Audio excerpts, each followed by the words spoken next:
11장 25절, 26절 두 구절의 말씀입니다. 요한복음 11장 25절, 26절 이 두 구절의 말씀 우리 찾으셨으면 큰 목소리로 두 구절이니까 합독해 보겠습니다. 요한복음 11장 25절, 26절 두 구절 말씀입니다. 예수께서 이르시되 나는 부활이요 생명이니 나를 믿는 자는 죽어도 살겠고 무릇 살아서 나를 믿는 자는 영원히 죽지 아니하리니 이것을 네가 믿느냐. 아멘. 하나님의 말씀입니다. IM 시리즈, 예수님의 IM 시리즈 다섯 번째, 부활과 생명, 예수님이 필요합니다 라는 제목의 말씀을 증거하려고 합니다.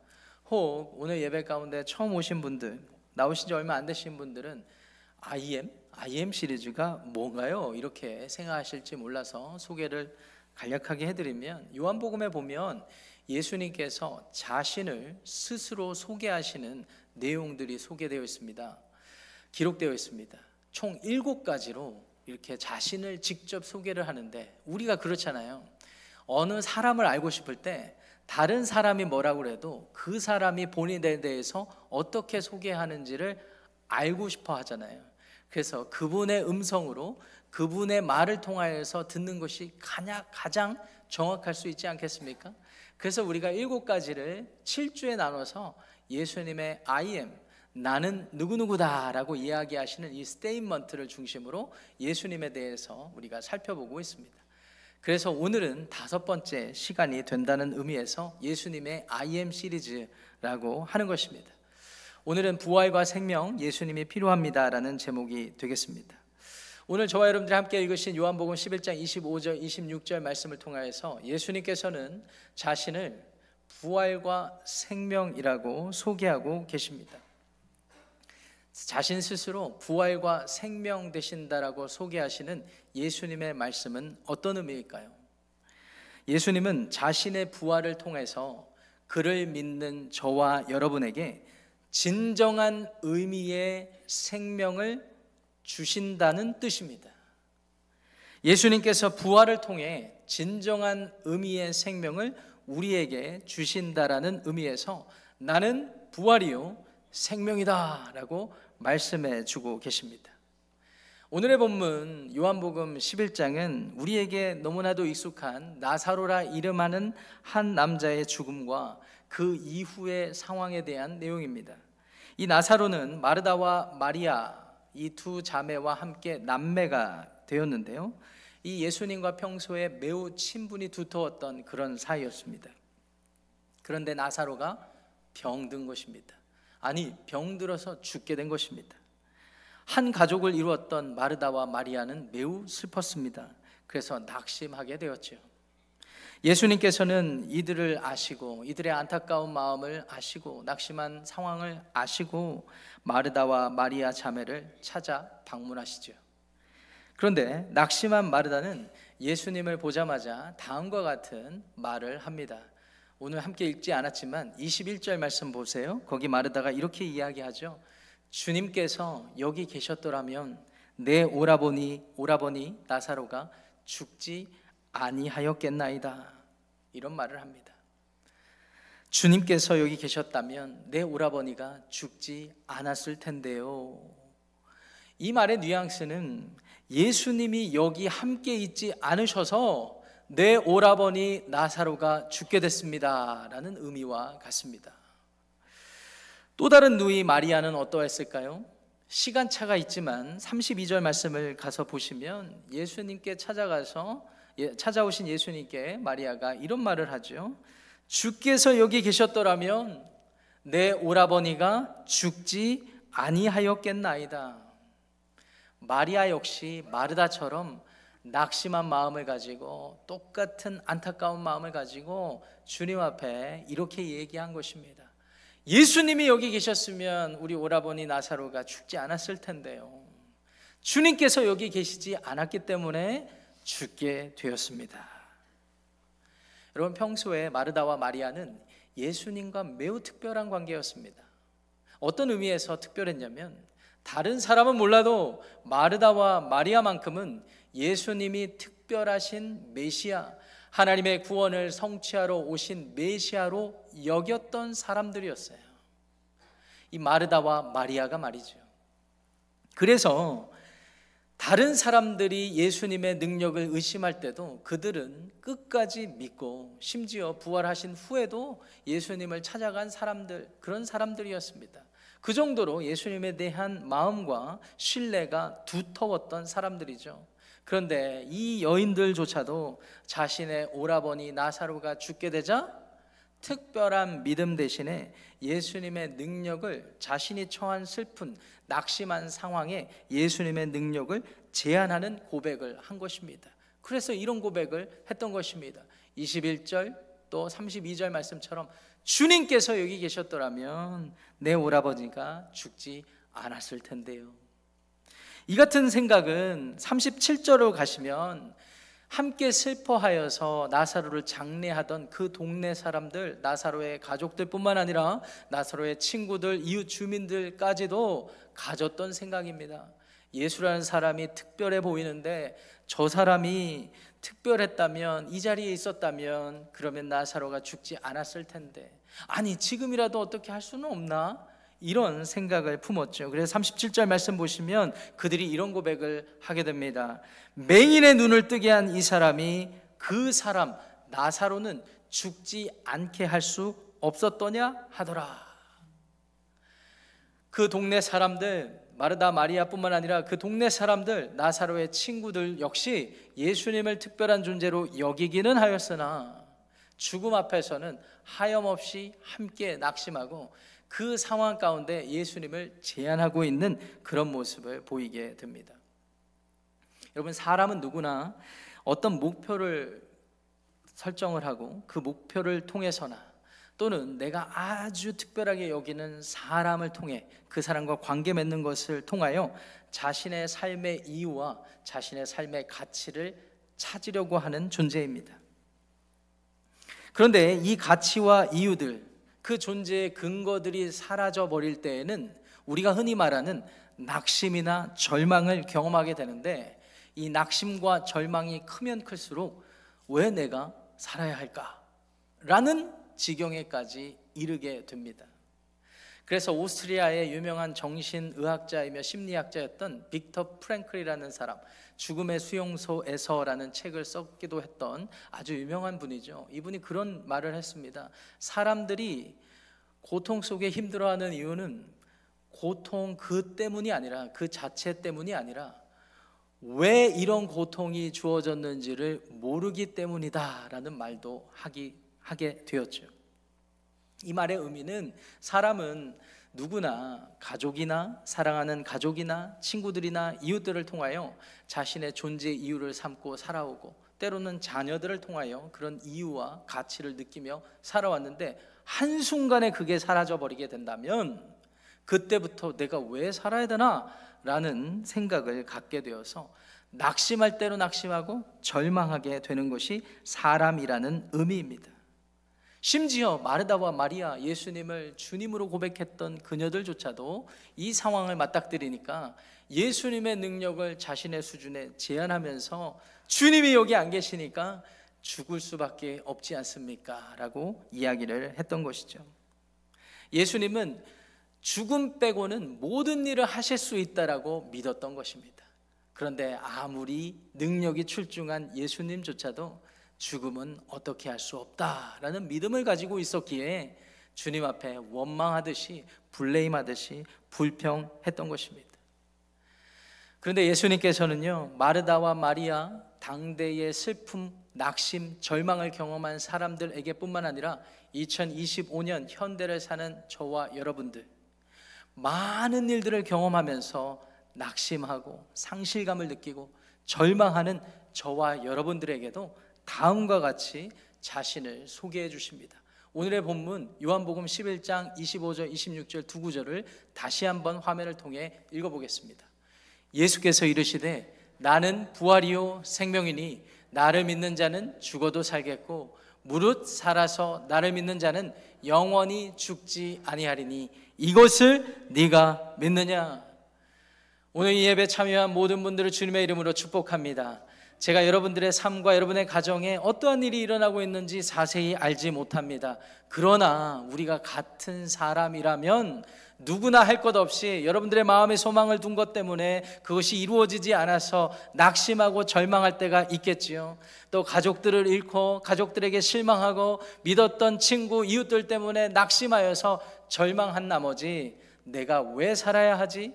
때로는 건강에 어려움이 있어서 내 의지는 건강하고 싶은데 육체가 제한되어서 어렵고 힘든 이 상황, 그래서 낙심하고 절망한 사람들이 있으시다면 오늘 예수님이 스스로를 소개하시는 나는 부활이요 생명이니 나를 믿고 죽어도 죽는 것이 아니요 살아서 믿어서 영원한 삶을 누리라라고 말씀하시는 예수님의 초대에 반응하여서 진정한 생명, 영생을 누리는 저와 여러분들의 삶과 가정이 되시기를 우리 주님의 이름으로 축원합니다.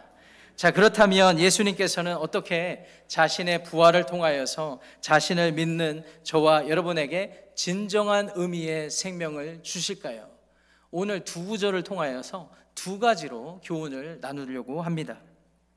첫째로 예수님께서 부활과 생명이라고 하셨는데 이 의미가 예수님이 스스로 부활하신 것을 통하여서 우리에게 진정한 의미, 참된 생명을 주셨는데 왜 하나님은 진정한 의미의 생명을 예수님을 통해서 그렇게 허락하셨을까요? 첫째로 예수님께서 생명의 근원이심을 나타내심으로 진정한 의미의 생명을 주신 것입니다.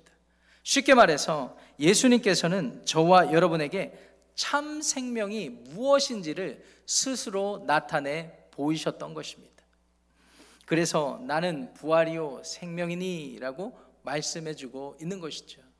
그래서 첫째로 이 생명이라고 말씀하신 단어에 주목해서 첫 번째 교훈을 생각해 보려고 합니다. 예수님의 25절 말씀 나는 부활이요 생명이니 라고 할 때 이 생명이라는 헬라 단어는요 조에라는 단어입니다. 조에라는 헬라 단어인데 이 단어는요, 이 단어의 의미는 우리가 흔히 생각하는 육체적인 생명과는 다른 의미입니다. 이 헬란말에 이 사람이 생각하는 생명을 표현하는 단어가 두 가지가 있는데 첫째, 우리가 흔히 알고 이해하는 이 생명이라는 의미, 육체적인 생명, 숨을 쉬어서 호흡을 하고 몸을 움직여서 살아있는 이 생명력을 느끼는 생명은 이 헬란말로 바이오스라고 이야기를 합니다. 바이오스가 생명이에요. 우리가 생각하는, 흔히 생각하는 생명. 근데 예수님께서는 굳이 바이오스라고 말씀을 안 하고 조에라는 헬라 단어를 썼습니다. 이 단어, 헬라 단어 조에, 이 생명이라는 의미는 무슨 의미일까요? 이 단어의 의미는 단순히 육체적인 몸뚱이로 살아가는 생명을 의미하는 것이 아니라 인간이라면 인간이 삶을 살아가게 하는 본질적인 능력을 의미했습니다. 쉽게 말해서 우리가 삶을 지탱하고 살려고 하는 의지를 갖게 되는 원동력을 이야기할 때 이 조에라는 말을 썼다라는 것이죠. 예수님 당대의 많은 사람들이 말입니다. 예수님께서는 이와 같은 의미로 우리에게 생명이 되신다라고 말씀을 하시는 것입니다. 여러분 잘 아시죠? 사람이 삶을 살아가게 하는 데 있어서는 물질적인 것이 다가 아니라는 것을 우리는 다 알고 있습니다. 사람은 이 삶의 의미와 이유가 있어야 그 삶을 살아가는 모티베이션이 생기게 됩니다. 그래서 이민을 오셔서 살아갈 수 있었고 여기까지 올 수 있었던 많은 이유들을 한번 생각해 보세요. 다 하나같이 어려운 중에도 내 삶을 지탱해 줬던 이유가 되는 것입니다.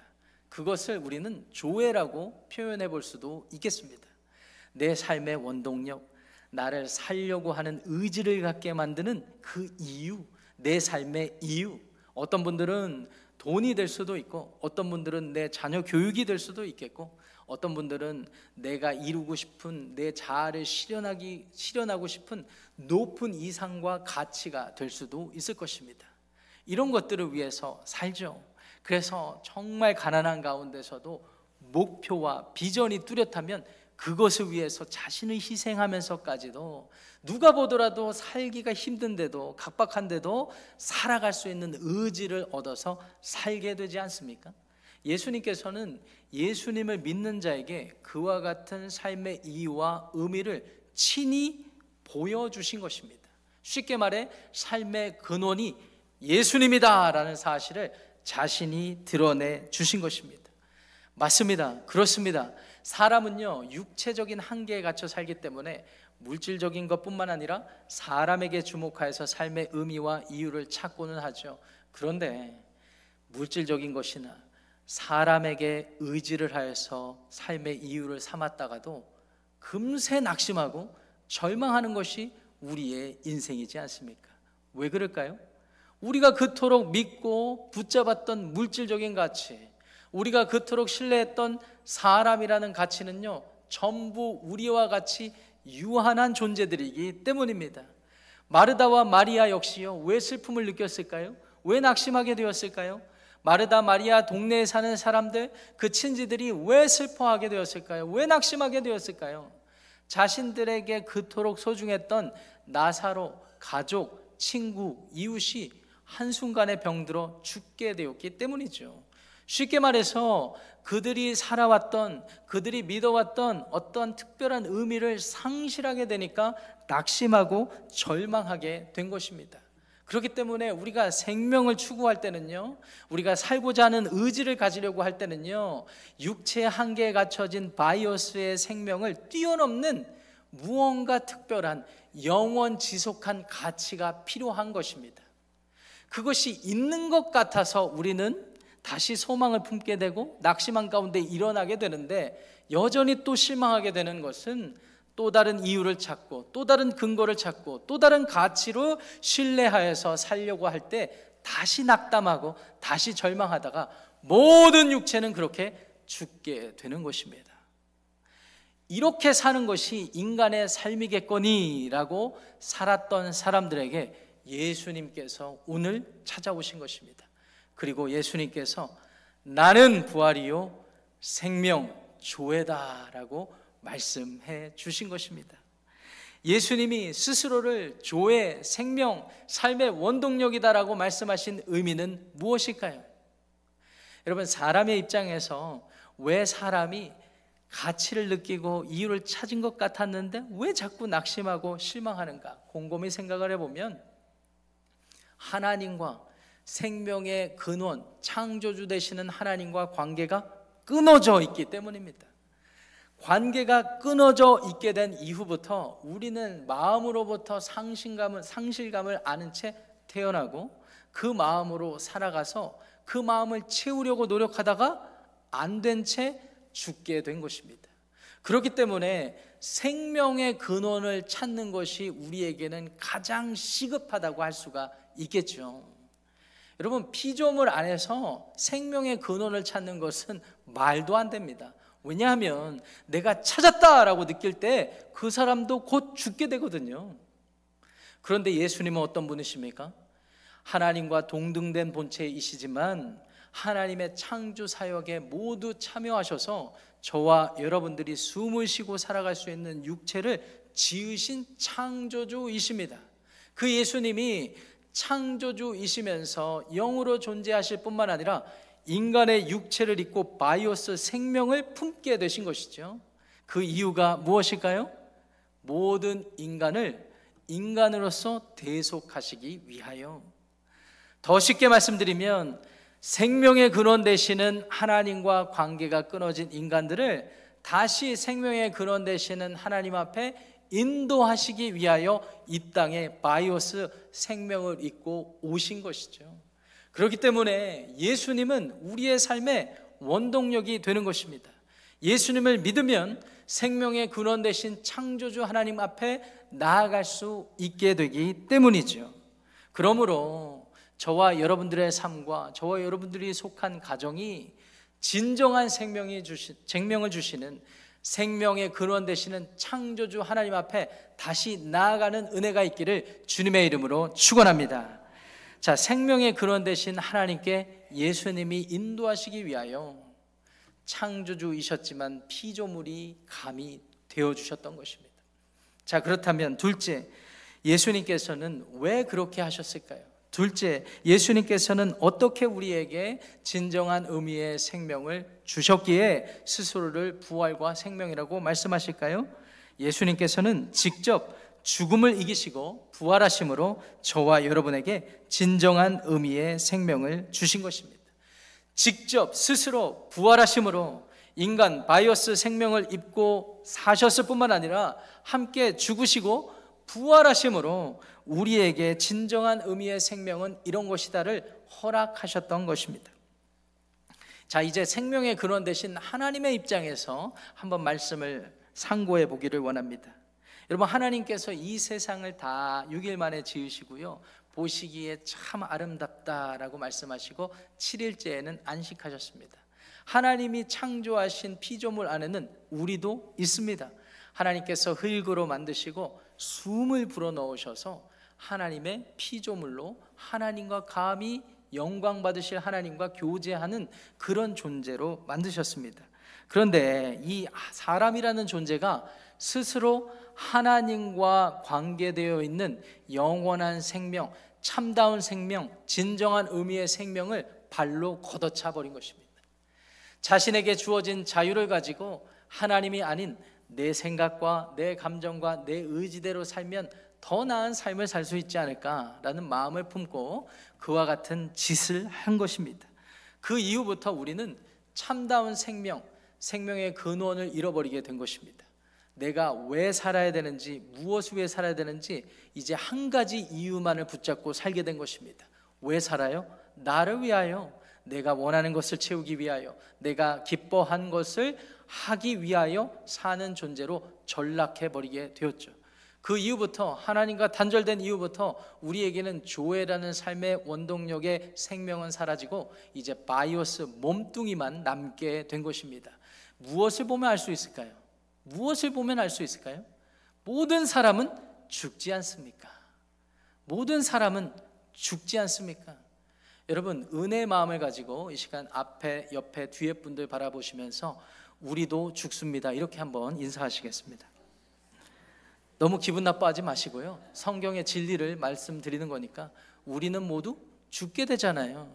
사람의 죽음, 육체적인 죽음 그 자체로 하나님과의 단절된 이유가 설명되는 것입니다. 이 세상에 수많은 종교들이 있습니다. 근데 종교들의 가르침을 들어보세요. 이 죽음의 의미를 성경만큼 명확하게 설명하는 종교가 없습니다. 성경은 분명히 말씀합니다. 사람의 생명은 하나님이 지으셨다고. 성경은 분명히 선언합니다. 그런데 사람이 죽게 된 이유는 하나님과 단절되었기 때문이라고 말이죠. 그런데 하나님께서는 이 상태 그대로를 두지 않으셨어요. 하나님의 입장에서 설명드리는 것입니다. 하나님의 입장에서 이 사람들을 그냥 내버려 두지 않으시고 이 사람들을 다시 건지시기로 작정을 하셨죠. 그래서 자신의 하나뿐이 없는 독생자를 이 땅에 인간으로 보내주시고 그를 십자가에서 인간을 대표해서 죽게 하시고 죽게만 하신 게 아니라 다시 살게 하는 부활을 나타내 주심으로 그의 죽음뿐만 아니라 그의 부활을 믿는 모든 자들의 삶 가운데 하나님께서 세컨드 찬스, 하나님께서 생명, 조회를 허락하셨다라는 것이죠. 그래서 예수님의 부활은요, 예수님만 부활하고 그치는 것이 아니에요. 예수님이 부활하신 것을 통하여서 하나님이, 생명의 근원 되신 하나님이 나를 다시 살리시기를 원하셨구나를 깨닫고 그것을 믿고 하나님 앞에 나아가는 자들은 동일한 부활의 능력을 경험하게 된다는 사실, 이 사실을 믿으시기 바랍니다. 그래서 고린도전서 15장 20절 말씀 가시면은요, 사도 바울께서 예수님의 부활을 또 다른 부활을 위한 첫 열매라고 표현하고 있는 것입니다. 다시 고린도전서 15장 20절에 가시면 예수님의 부활을 또 다른 부활을 위한 첫 열매라고 표현하고 있는 것입니다. 여러분, 레위기서 23장에 가시면은요, 하나님께서 하나님 백성으로 살아가는 율법의 코드를 주시는데 그때 반드시 농사를 지어서 열매를 얻게 되면 첫 열매를 하나님 앞에 바치라라고 명령을 하십니다. 그래서 첫 열매의 제사를 중요시 여기셨어요. 그래서 하나님의 백성들은 누구나 할 것 없이 첫 열매를 하나님 앞에 드려야 했습니다. 근데 드리는 제사 드리는 예배자 입장에서는 어떤 마음으로 드려야 되냐면 이 첫 열매를 시작으로 하나님께서 내 삶을 책임져 주십시오 하는 소망의 마음으로 드리는 것이에요. 그러니까 첫 열매만 주시고 끝이 아닙니다. 첫 열매 이후에 이어지는 또 다른 열매들이 있게 된다는 것입니다. 그것을 염두에 두고 사도 바울께서 고린도전서 15장 20절에 예수님의 부활을 첫 열매라고 소개해 주신 것입니다. 이런 의미에서 예수님의 부활이 우리에게 특별한 이유는 예수님만 부활하고 끝나는 부활이 아니라 예수님을 믿는 자들은 죽어도 살겠고 살아서 믿는 자는 영생을 얻게 하는 영적인 부흥뿐만 아니라 육체의 부활이 되기 때문입니다. 그래서 우리에게는 소망이 있는 것입니다. 지난 주간에 장영재 집사님 가족의 가족상을 우리가 접하면서 많이 슬프고 또 본인들은 얼마나 낙심하고 절망하셨겠습니까? 그런데 믿는 자들에게는 소망이 있습니다. 이유가 무엇일까요? 예수 그리스도를 믿기 때문에, 부활이요 생명 되신 예수님을 믿기 때문에, 부활의 첫 열매이신 예수님을 믿기 때문에, 첫 열매 되신 예수님의 부활을 믿으면 나도 예수님 때문에 부활할 수 있다는 사실을 믿고, 모든 믿는 자들이 예수님의 부활을 따라 부활하게 된다는 사실을 믿기 때문에 우리에게는 소망이 있는 것입니다. 그러므로 사랑하고 존경하는 우리 산호세 한인침례교회 성도 여러분, 여러분들이 지금 처한 인생의 상황 속에서 어떤 일로 낙심하고 계신지 모르겠습니다. 어떤 분들은 경제적인 이유 때문에, 관계적인 문제 때문에, 그리고 물질적인 부분 때문에 믿었던 사람에게 배신을 당하여서 사랑했던 사람을 잃고, 심지어 강아지도 잃고, 마음에 의지를 두었던 모든 것들이 다 떠나가서 낙심하고 절망하게 되었다 할지라도, 부활이요 생명 되신 예수님을 마음 열어 여러분 영접하시고 내 삶의 주인으로 받아들이시는 여러분의 복된 삶과 가정이 되시기를 우리 주님의 이름으로 축원합니다. 만약 이 세상에서 살아가는 생명이 우리의 육체 몸뚱이뿐이라면 우리가 이 시간에 예배할 이유가 없습니다. 우리가 그저 우리 남겨진 시간, 그 제한된 시간을 빨리 살아내는 일에 바쁘실 것입니다. 그래서 이 시간에 하나님을 예배하는 대신에 놀러 다니고 또 유흥을 즐기는 것이 어쩌면 지혜로울지 모릅니다. 그런데 하나님이 우리를 이 자리로 불러주신 것은 몸뚱이뿐인 육체적인 바이오스 생명에 갇혀 사는 것이 아니라 진정한 의미의 생명을 허락하셨기 때문입니다. 그래서 선포합니다. 오늘 예배 가운데 예수님을 아직 영접하지 못한 분이 계시다면 여러분들을 살아갈 수 있게 하시는 영원한 이유 대신 예수님을 영접하시기를 바랍니다. 혹 예수님을 영접했더라도 삶의 이런저런 이유 때문에 몸뚱이뿐인 인생 근근히 살면서 고생하고 힘들어하고 고통과 고난 속에 있는 분들, 영적으로 정신 차리시고 생명의 근원 대신, 부활이요 생명 대신 참된 삶을 살게 하신 예수님 앞에 다시 나와서 새로운 삶을 오늘부터 다시 시작하시기를 주님의 이름으로 축원합니다. 자, 그와 같은